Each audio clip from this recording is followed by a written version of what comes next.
Pues sí, el tema del que os quería hablar también en relación con el tema que estamos tratando en la Iglesia como peregrinos. Yo me fijé hace un par de meses, unos meses, en la vida de Pablo. En Pablo en concreto fue como he querido, y por eso llamo ahí Peregrinos 3, porque ya anteriormente he hablado de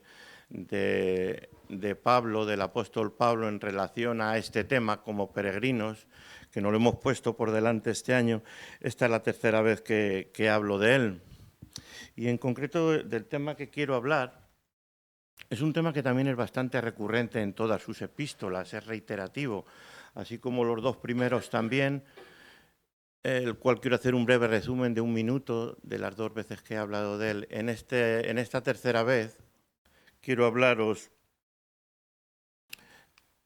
de la segunda venida del Señor, la segunda venida del Señor en el pensamiento de Pablo. Es un tema bastante, como le decía Marijose, bastante controvertido y enraizado, ya veremos el porqué, de lo cual yo me quiero alejar de esa controversia. Y nos hemos comprado hace poco una tierra, Marijose y yo, y estamos quitando zarzas, y es como las zarzas, a medida que te adentras en este tema, te das cuenta que sobre todo en estos últimos tiempos, pues es un tema bastante controvertido, y yo, como os pongo en preaviso, quiero alejarme de esa controversia para querer llegar a lo que son las raíces y la esencia de la doctrina, de nuestra fe, de la creencia, y de ello sacar ese jugo, esa esencia, esa importancia de este tema para Pablo, y que en casi todas sus epístolas aparece la segunda venida del Señor. Incluso cuando nosotros, ¿verdad?, celebramos la mesa del Señor, la cena, lo hacemos, como dice Pablo, hasta que el Señor venga, ¿verdad? De modo que es una constante en los escritos de Pablo.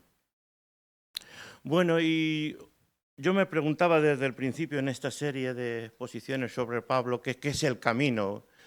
Llegamos a la deducción que el camino no es otra cosa que nuestra vida, es la vida. ¿Y cómo vivimos el camino? ¿Cómo es el camino? Pues para nosotros es un modo de vivir y de andar con Cristo. Y andar el camino, en especial, andar en el camino con Jesús nos aporta la esperanza que nos da ese aliento para llegar a la meta. Porque todo camino tiene un principio y tiene un fin, igual que nuestra vida. Y cuando esa vida la vives, pues precisamente con esperanza, pues ¿qué ocurre? Que tu vida adquiere otro significado, otro sentido, tiene aliento. Y eso mismo te ayuda ¿a qué? Pues a llegar a la meta, pero a llegar a la meta de una manera alegre, ¿verdad? Con dignidad. No como a veces vemos en nuestros prójimos que eso no ocurre. Por tanto, el objetivo que me planteo en la charla de esta mañana, en estos 30 minutos, es poner en valor una vida llena de esperanza. Siempre, los que no lo hayáis hecho el camino, cuando tú te cruzas el camino con un peregrino, allí a Santiago de Compostela, siempre es obligado este saludo. Buen camino, buen camino. Un peregrino dice al otro al cruzarse, buen camino. Es obligada ese saludo. Y precisamente no hay otra cosa mejor que andar el camino, pero de una manera buena, de una manera alegre, de una manera llena, de una manera plena. Por eso vamos a intentar que con lo que vamos a exponer podamos conseguir un poquito de esto, ¿verdad? Un buen camino. Bueno, pues bien, os decía también que lo importante cuando andamos con Jesús, como refleja esa imagen ahí borrosa, es andar a su paso, os decía anteriormente en otra exposición. ¿Para qué? Pues andar al paso de Jesús es para no perderle de vista, ni quedarnos atrás ni adelante, ¿verdad? Sino ir a su lado. ¿Y por qué ir a su lado? Para escucharle. Siempre estamos hablando de una manera metafórica, como la de andar el camino con Jesús. Es metafóricamente de la manera que hablamos. Pero entendemos que cuando vamos a su lado, a su paso, escuchamos la voz de Jesús, ¿verdad? Eso nos trae confort. Bien, pues quiero repartir esta exposición de esa manera. decir unos breves antecedentes de Pablo, centrarnos en una lectura. He elegido esta, pero podríamos haber elegido otra. Primera de Tesalonicenses 4:13, del 4:13 al 5:11. Hablar sobre el texto, ver qué usos y abusos se han dado a estos textos, ver algunas otras consideraciones, conclusiones y acabar en oración. ¿Verdad? Bueno, pues bien. En la primera charla, y quiero solamente detenerme un minuto, vimos la conversión de Pablo. Aquello no fue algo normal para la vida de Pablo. Él iba camino de Damasco persiguiendo a los primeros cristianos, a los primeros creyentes del camino, y fue allí donde en el camino cayó a tierra y tuvo este desenlace, este choque con Jesús. Que Jesús, ¿a quién persigues?, le preguntó a Pablo, ¿a quién persigues? Aquello supuso para Pablo una nueva propuesta de vida. Su vida cambió y Jesús le utilizó. Él dijo, instrumento me es útil, le dijo ¿a quién fue? Siempre se me olvida el nombre de este personaje. Ananías. Instrumento me es útil, Pablo, y instrumento me es escogido. De tal modo que Jesús como propuesta de vida de Pablo y Pablo como proyecto de Jesús, ambas cosas hicieron que un Pablo, un Saulo, mejor dicho, ultra ortodoxo, ultra fariseo, perseguidor de la Iglesia, se convirtiese en ese gran evangelista y escritor que todos conocemos y tan influyente en la vida de la Iglesia, ¿verdad? Aquello pasó a partir de su conversión, aquello marcaría el resto de su vida en la vida de Pablo. Vimos también como uno de los escritos más importantes, los que consideran la epístola de los Romanos el legado más importante de Pablo. Vemos cómo en la síntesis de esa epístola, en el capítulo 1, versículos 16 y 17, hablando de lo que es el Evangelio para Pablo dice, el Evangelio es poder de Dios para salvación. Vimos también que él en ese mismo texto dice, en el Evangelio se revela la justicia de Dios por fe. La justicia de Dios se revela por fe.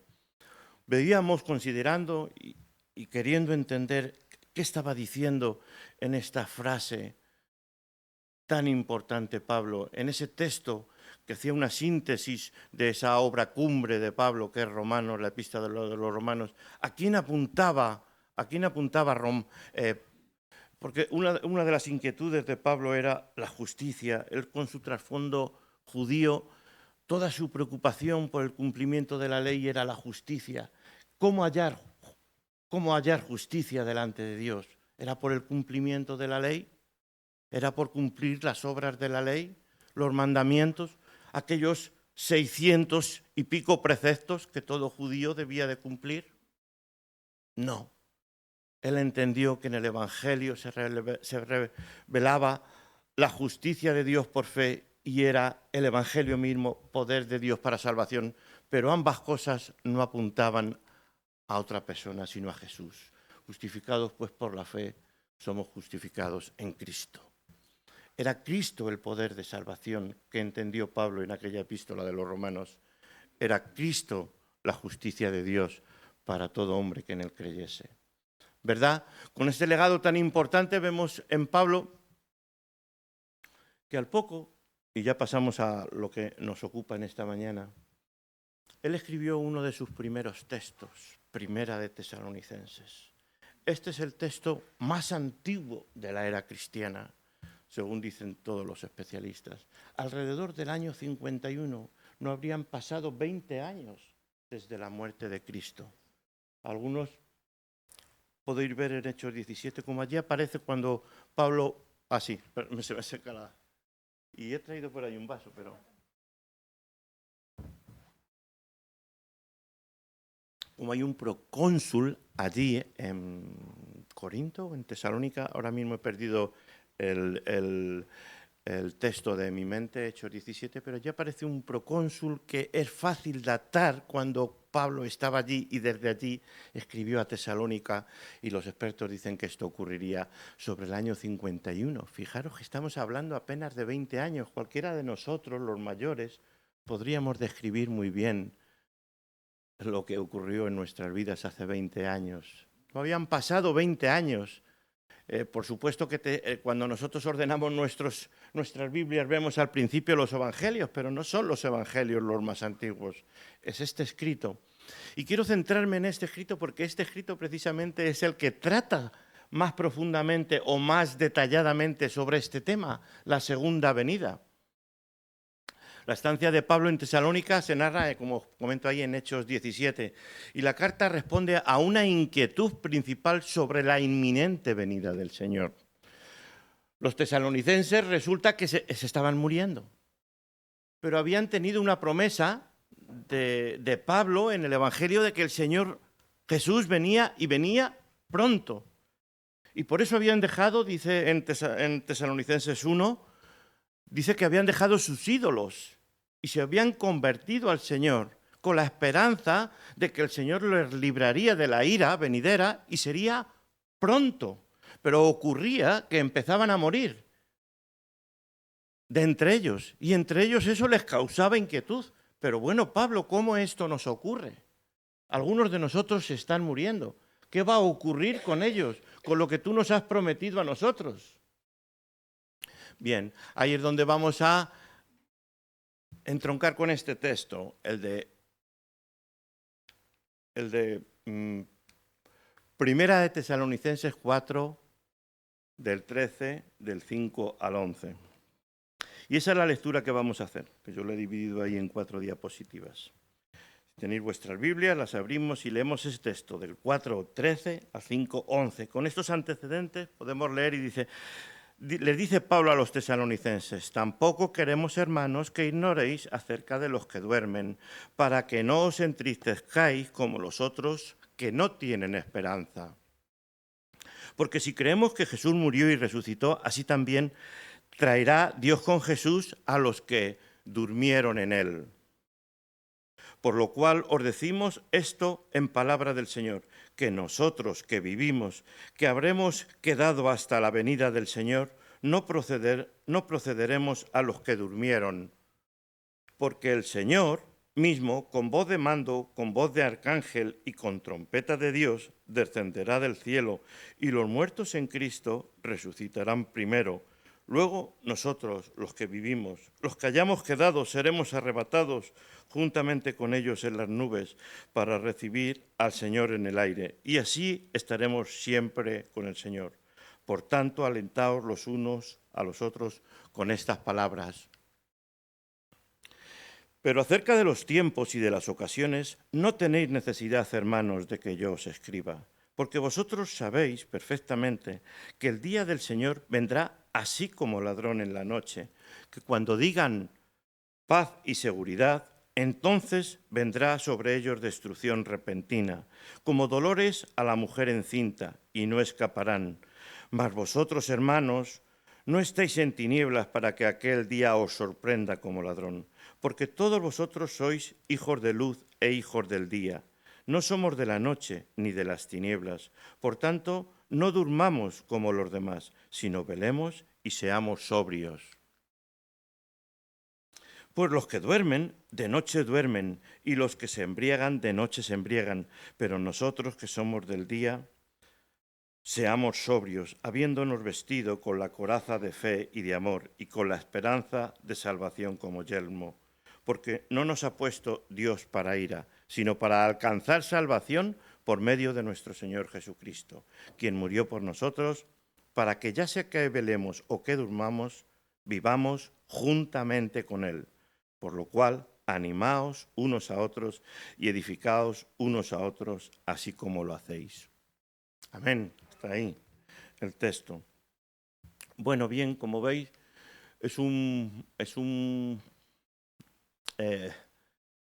texto difícil porque ha dado lugar a muchas interpretaciones, este y otros, también aquel de Primera de Corintios 15, sobre el regreso, la segunda venida del Señor. Pero ¿qué podemos decirnos sobre él? Lo primero es, como hemos dicho, este es un tema central, que como podéis ver casi en todas las epístolas de Pablo aparece. Esa es una pintura que me gustó poner ahí, porque es una pintura que aparece en un templo mormón en Washington. Es un hombre que pintó 300 ángeles. Me recordaba lo que estábamos haciendo nosotros ahora al hablar de, cuando decía María José, que cantaremos cuando estemos con el Señor, ¿verdad? Cuando estemos en el cielo, cantaremos y alabaremos. Cuando el Señor venga, dice la palabra que vendrá con sus huestes, con sus ángeles, ¿verdad? Bueno, pues bien, el regreso es una de las cuestiones más controvertidas, como os decía, del Nuevo Testamento. ¿Y qué es lo que ocurre cuando lo esencial de ese regreso, de esa segunda venida de Cristo, no es lo primero? No cogemos a lo más fundamental de la doctrina y ponemos otra serie de cosas en primer lugar. Pues entonces es fácil caer en los extremos. Es fácil no dar la importancia a lo que le hemos de dar la importancia. Y por eso he querido plantear este esquema para hablar de usos y abusos. ¿Qué es la diferencia entre un abuso y un uso?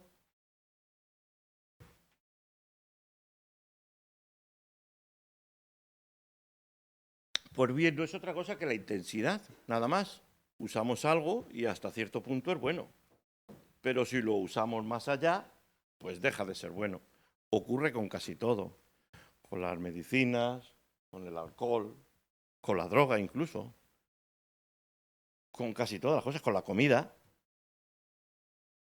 Podemos hacer un uso correcto, pero si hacemos un uso excesivo de aquello, pues pasa lo mismo con las cosas de las creencias y de las ideologías. Cuando algo creemos hasta cierto punto, pero sin querer damos un paso más allá, pues entonces hacemos de esto un abuso. Y yo creo, en mi opinión, con este asunto de la segunda venida de Cristo ha ocurrido eso. Se ha hecho un buen uso, pero sin querer al intensificar el abuso de la creencia, de la fe, pues hemos llegado a un abuso, ¿eh? Y ahí os lo pongo. Y de ellos os quiero hablar de tres, de los que veo en el relato, en este relato y en otros relatos del apóstol Pablo, que es desde donde estamos pensando. Fijaros en esa frase del latín que encontré también, una frase muy apropiada para lo que estamos tratando. Abusus not tollit ius usum, el abuso no impide el uso. De modo que hagamos uso, pero sin llegar al abuso, ¿verdad? Es una frase muy sabia y muy inteligente. Bueno, ¿cuál es el primero que os quiero identificar? Perdón, le he dado al revés. Bueno, Pablo habla de aquellos que tenemos o que tienen esperanza y otros que no tienen esperanza, y ahí podemos ver el texto. Y aquí la clave está en encontrar cuál es la esperanza. ¿Habéis oído también esa frase o ese dicho que cuando uno va donde uno va perdido acaba en cualquier lugar? Pues cuando uno no tiene clara la esperanza que nosotros tenemos, puede acabar en cualquier lugar. ¿No os habéis encontrado con personas también con fe que llegan a dejar la fe totalmente y se convierten en personas escépticas el resto de sus vidas? Yo sí. Yo sí. Y creo que el motivo es no saber cuál es la esperanza adecuada. ¿Cuál es el centro de nuestra esperanza? Bueno, en esta segunda diapositiva os quería preguntar por eso. ¿Qué es la esperanza? La esperanza, según el diccionario de la Real Academia Española, sí, es un estado de ánimo que surge cuando se presenta como alcanzable lo que se desea. Es aséptico, no trata sobre nada. Pero eso no nos dice nada. Un estado de ánimo, bien, todavía no nos centra sobre cuál es nuestra esperanza cristiana. También podemos decir que en nuestra vida cristiana la esperanza se basa en la fidelidad de Dios, en sus promesas, las que ha hecho con todos nosotros, las que ha hecho a lo largo de la historia de la Iglesia y que ha cumplido. Efectivamente, esto ya nos va centrando en lo que es nuestra esperanza dentro de nuestro caminar, de nuestra vida como peregrinos, de nuestra vida cristiana. ¿Verdad? La esperanza se basa en la fidelidad de Dios, en el cumplimiento de sus promesas, de nuestros deseos, de nuestras oraciones, de nuestras súplicas, con cada uno de nosotros, aunque a veces no lo hayamos entendido, pero tenemos la convicción de que Él nos va guiando, ¿verdad? Y nos va dirigiendo y es fiel con cada uno de nosotros. Ahí ya nos vamos centrando en dónde se tiene que depositar nuestra esperanza. Pero si ahora vamos al texto, más allá de él, bueno, todavía no, a la esperanza se oponen, digo aquí, por defecto la desesperación, la pérdida total de esperanza, y por exceso la presunción y por otro lado el temor.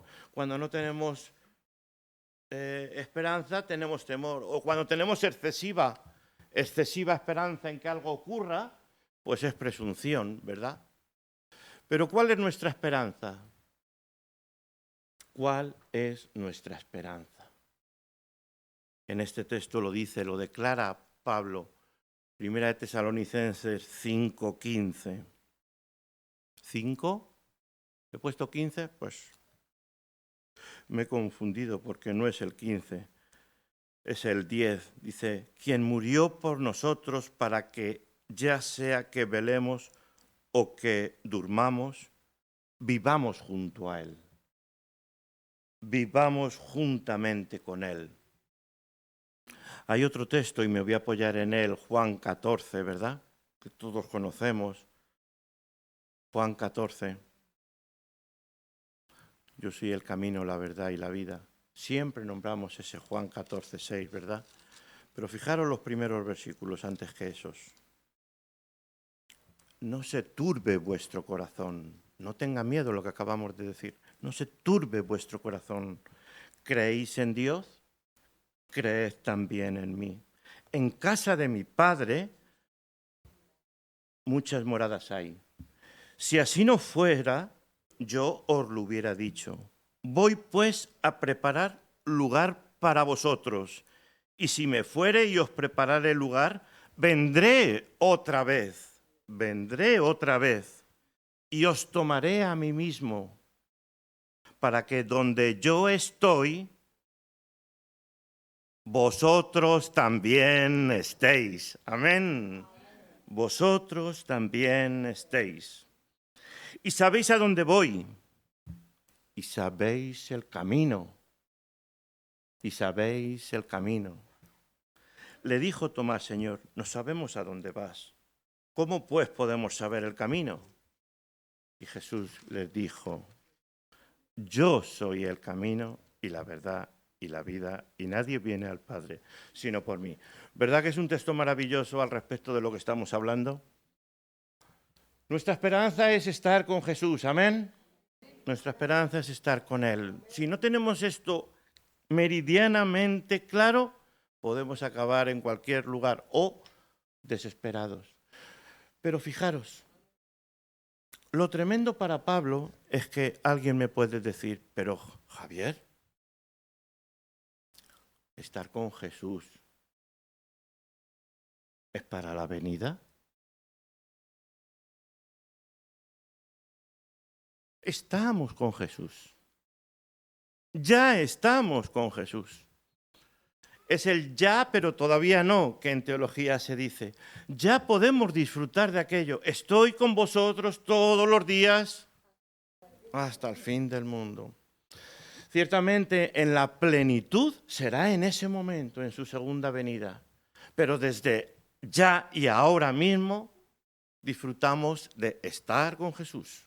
Como hemos dicho desde el principio, andar al paso de Jesús, estar con Jesús. Esta es nuestra esperanza. A veces de estos textos se sacan otras conclusiones para no ir a la esencia de los textos, de este texto, de esta maravillosa enseñanza de la venida de Jesús de nuevo, es estar con Él hasta la eternidad. Amén. Bueno, el segundo abuso del que os quiero hablar es este. Es sobre la unidad. Hay un texto en Efesios que también Pablo declara ahí. Si alguien me podéis ayudar a leerle, Efesios 4:4.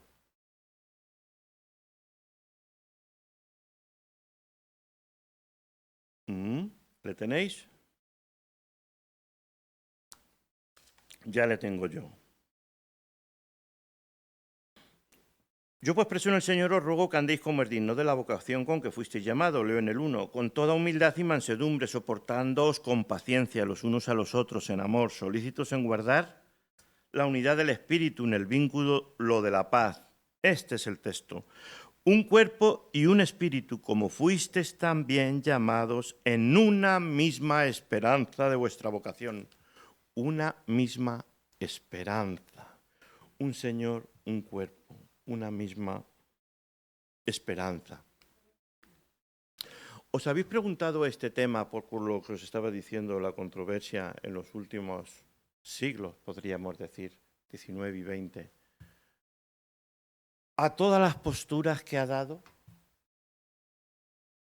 en nuestra confesión de fe, nuestros estatutos de nuestra Iglesia, este tema ni aparece.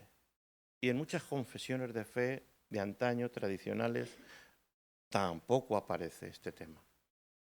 Es un asunto que no se le ha considerado históricamente de trascendencia o de importancia en la fe. Sin embargo, en los últimos siglos ha sido uno de los asuntos más controvertidos, por eso os decía al principio que es como las zarzas, porque cada cual ha sacado un aspecto o un parecer, una creencia sobre él, y ha dado lugares a los que se han denominado posturas como estas que os escribo ahí: premilenarismo, posmilenarismo, amilenarismo, dispensacionalismo, ultraortodoxo, tradicional, y bueno, ahí pongo por decir, etcétera, etcétera, que solo la diferencia de ellos, lo puedo marcar ahí, es dónde está la segunda venida y dónde está el milenio, ¿verdad? Unos anticipan la segunda venida al milenio, otros anticipan el rapto, lo que se ha dado en llamar el rapto, antes de la tribulación, otros llevan la segunda venida y no hay rapto al final del milenio, y hay otros que piensan que el milenio también es simbólico y llevan la segunda venida también al final de ese milenio simbólico. Y como también os pongo ahí, también en los Estados Unidos habría que hacer un estudio que no es el momento ni adecuado ni oportuno. Todos esos movimientos que ahí os pongo también se han debido a diferentes interpretaciones de este fin de los tiempos y posibilidades, como son adventistas del séptimo día, testigos de Jehová o Iglesia de Jesucristo de los Santos de los Últimos Días, por decir los más importantes. Y podríamos seguir y sigue y sigue. Pero me pregunto si esto tiene relación con lo que yo acabo de decir, con que la esperanza del cristiano es estar con Jesús y que estamos llamados a una misma esperanza y vocación con un Señor y un cuerpo. Pues creo que evidentemente no, ¿verdad? Seguramente que cada uno de vosotros tengáis una postura al respecto, pero creo que es importante entender, vuelvo a repetir, la esencia de la creencia, que es estar con Jesús y que estamos llamados a una única esperanza. Esto nos ayuda a que tenemos que relativizar nuestras interpretaciones a este respecto. Y creo que ese relativismo ante una doctrina como esta, pues es importante que sepamos hacerlo. Y no solo podríamos aplicarlo a otras, ¿verdad? El relativizar la importancia de nuestras interpretaciones, que se alejan muchas veces de lo que es la esencia de la doctrina, para no caer en lo que estamos diciendo, en el abuso de la creencia, ¿verdad? Y quedarnos tan solamente en el uso. La tercera cosa que os quería comentar, aparte de relativizar lo que es la creencia, es lo que nos ocurre a nosotros en la vida. Efectivamente, hay un texto muy curioso y de él empecé a sentirme maravillado. Me estoy refiriendo a este texto de 1 Corintios 7. Dentro de poco se van a casar, dentro de nuestras familias, varios jóvenes, ¿verdad? Y fijaros aquí qué texto se van a casar varios jóvenes dentro de nuestras familias, ¿verdad? A los que no me habéis oído, estabais por ahí. Y este texto que voy a leer de 1 Corintios 7 habla del matrimonio. Pero hace un paréntesis Pablo y hablando del matrimonio dice, pero esperad, como lo tiene siempre ahí presente este asunto, dice lo siguiente. Qué perplejo te quedas cuando dices tú, Pablo, que está hablando de los problemas del matrimonio, en 1 Corintios 7:29, dice esto. Pero esto digo, hermanos, que el tiempo es corto. Resta, pues, que los que tienen esposa, Mari,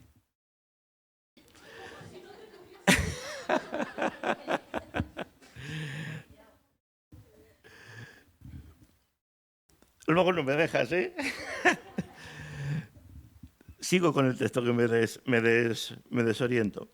Pero esto digo, hermanos, que el tiempo es corto. Resta, pues, que los que tienen esposa sean como si no la tuviesen, y los que lloran como si no llorasen, y los que se alegran como si no se alegrasen, y los que compran como si no poseyesen, y los que disfrutan de este mundo como si no lo disfrutasen, porque la apariencia de este mundo se pasa. Vanidad de vanidades, como decía el predicador. Bueno, lo que Pablo dice es que resta poco, queda poco. Lo que estáis haciendo, no le deis importancia. Nos quedan 2 telediarios. Tú lo dices bien, María. La experiencia de tu vida te dice eso. La vida se pasa en un suspiro. Es un telediario. Y lo que nos resta para dar el paso a ese estar con el Señor, ¿qué es? Es breve, queda poco. Pablo, en el texto que acabamos de leer, pensaba que ocurría en su tiempo. Era inminente la venida del Señor. ¿Estaba equivocado?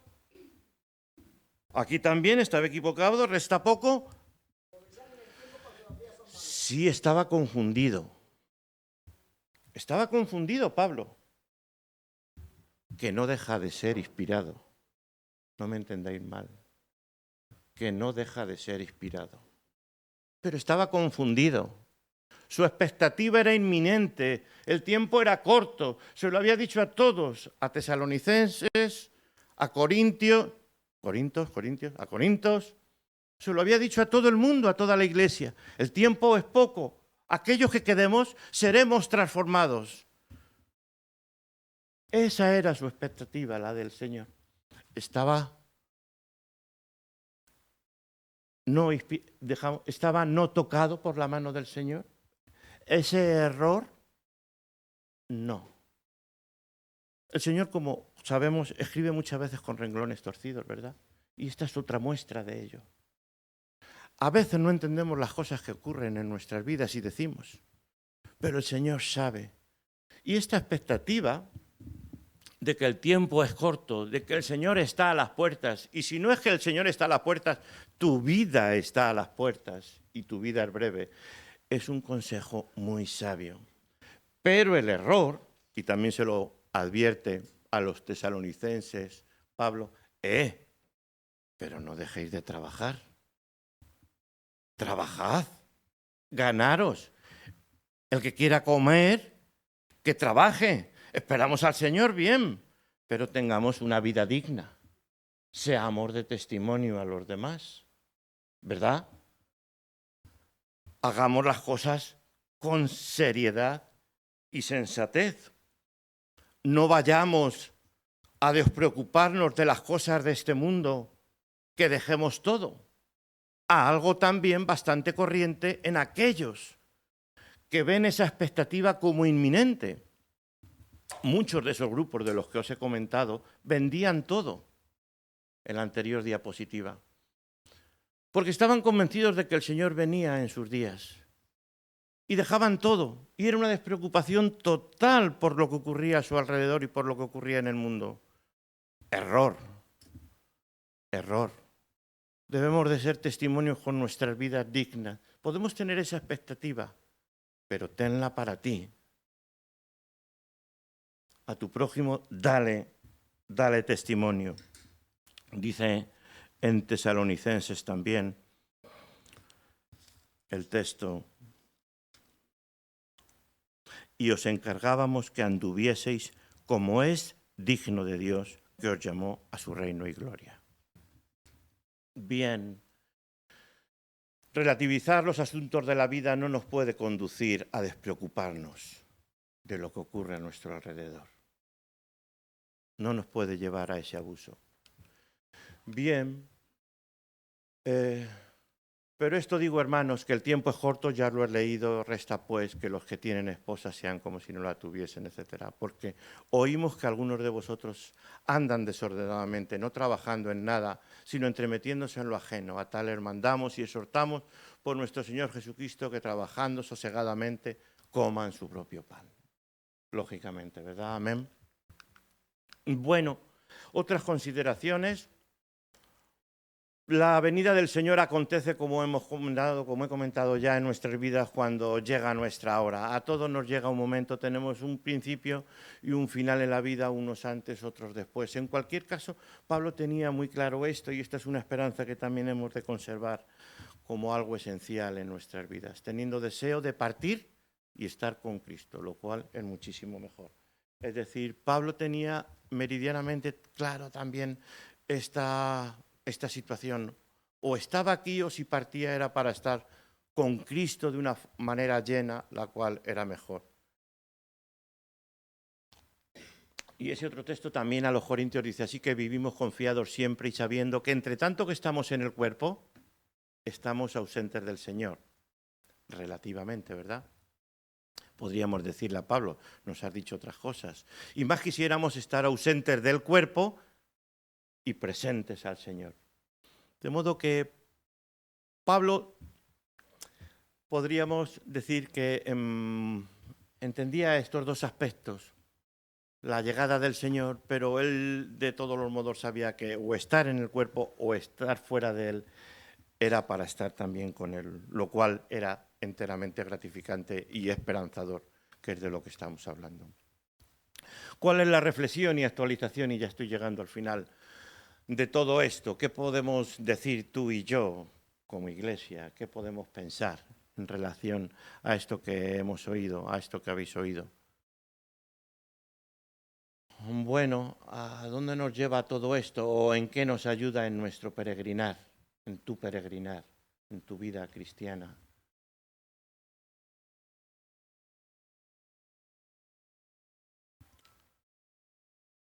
Bueno, ahí hago una mía, una recapacitación, seguramente que tú puedas hacer la tuya. La esperanza de estar con Jesús es una fuente de consuelo y estímulo para el creyente, un incentivo para el servicio a los demás, viviendo una vida digna. La esperanza nos ayuda a levantarnos nuevamente y luchar frente a las adversidades de la vida. Nos da la energía que necesitamos para vivir ese buen camino. Esa es mi reflexión. Necesitamos de esperanza. No podemos vivir sin ella. Es necesario, pero es necesario saber cuál es la esperanza correcta y a dónde nos debe conducir tener esperanza, que no es a la separación, que no es a olvidarnos del mundo, que no es a amenazar al mundo, sino que es al vivir la vida con alegría, con ilusión y transmitir de esa manera el mensaje del Evangelio a los demás.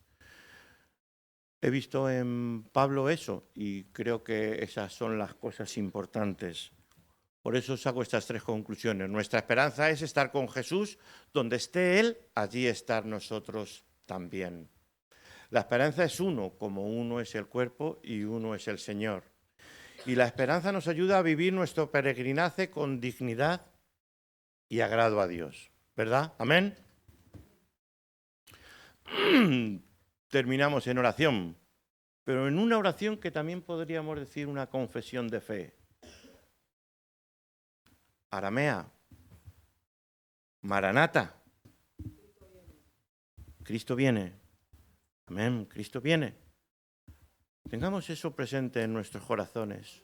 Y si no lo tienes, hermano y hermana, ponla esa oración en tu oración. Maranata, la persona que espera al Señor, espera que algo nuevo ocurra, que algo mejor ocurra, que traiga justicia, que traiga paz en medio de estos tiempos turbulentos, ¿verdad? Eso es nuestro deseo, que juntamente con toda la creación clama al cielo. Maranata, ven Señor Jesús. El Señor viene pronto. Sí, Señor, terminamos en oración, ven pronto y trae tu justicia contigo. Te pedimos que hasta que eso ocurra nos des las fuerzas necesarias para vivir una vida que te agrade. Gracias por todo lo que has hecho en nuestras vidas. Gracias por tu palabra, porque en ella encontramos consuelo y dirección. Gracias porque en ti encontramos la esperanza de nuestra salvación. Gracias por tu amor, por ocupar nuestro lugar y pagar nuestra culpa.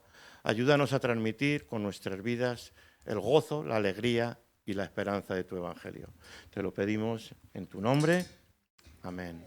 Muchas gracias, hermanos y hermanas.